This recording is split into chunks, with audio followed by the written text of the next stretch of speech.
رسول اکرم صلی اللہ علیہ وآلہ وسلم سے پوچھا، اے اللہ کے رسول، کون سا عمل اللہ تعالیٰ کو زیادہ محبوب ہے؟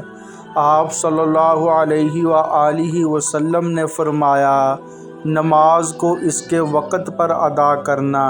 میں نے کہا، اس کے بعد کون سا؟ آپ صلی اللہ علیہ وآلہ وسلم نے فرمایا، پھر والدین کے ساتھ حسن سلوک کرنا۔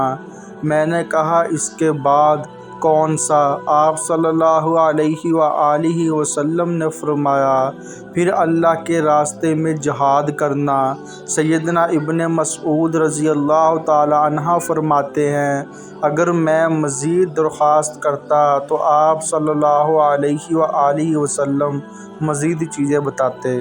فرمان مصطفیٰ صلی اللہ علیہ وآلہ وسلم، معراج کی شب میرا گزر ایسے لوگوں پر ہوا جن کے پیٹ گڑھوں کی مانند بڑے بڑے تھے، جن میں سانپ تھے جو پیٹ کے باہر سے نظر آتے تھے۔ میں نے حضرت جبرائیل علیہ السلام سے پوچھا، یہ کون لوگ ہیں؟ تو فرمایا، یہ سود کھانے والے ہیں۔ رسول اللہ صلی اللہ علیہ وآلہ وسلم نے فرمایا، جو شخص نماز فجر باجماعت ادا کرے، پھر اپنی جگہ پر بیٹھ کر اللہ تعالیٰ کا ذکر کرتا رہے یہاں تک کہ سورج طلوع ہو جائے، پھر 2 رکعت اشراق کی نماز پڑھے، تو اس کے لیے ایک مکمل حج عمرہ کا ثواب ہوگا۔ فرمان مصطفیٰ صلی اللہ تعالی علیہ وآلہ وسلم، اللہ تعالیٰ ایسے شخص کو اپنے عرش کے سائے میں جگہ دے گا جس نے تنہائی میں اللہ تعالیٰ کا ایسے ذکر کیا کہ اس کے آنسو جاری ہو گئے۔ یا اللہ پاک ہم سب کو رونے والی آنکھ عطا فرما، آمین۔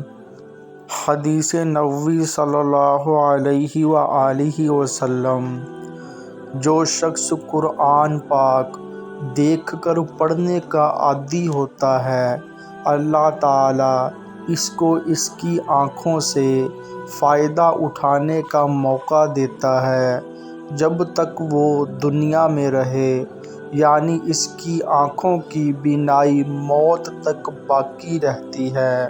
فرمان مصطفیٰ صلی اللہ علیہ وآلہ وسلم، جو وضو کے بعد 1 مرتبہ سورہ قدر پڑھے تو وہ صدیقین میں سے ہے، اور جو 2 مرتبہ پڑھے تو شہداء میں شمار کیا جائے، اور جو 3 مرتبہ پڑھے گا تو اللہ عز و جل میدان محشر میں اسے اپنے انبیاء کے ساتھ رکھے گا۔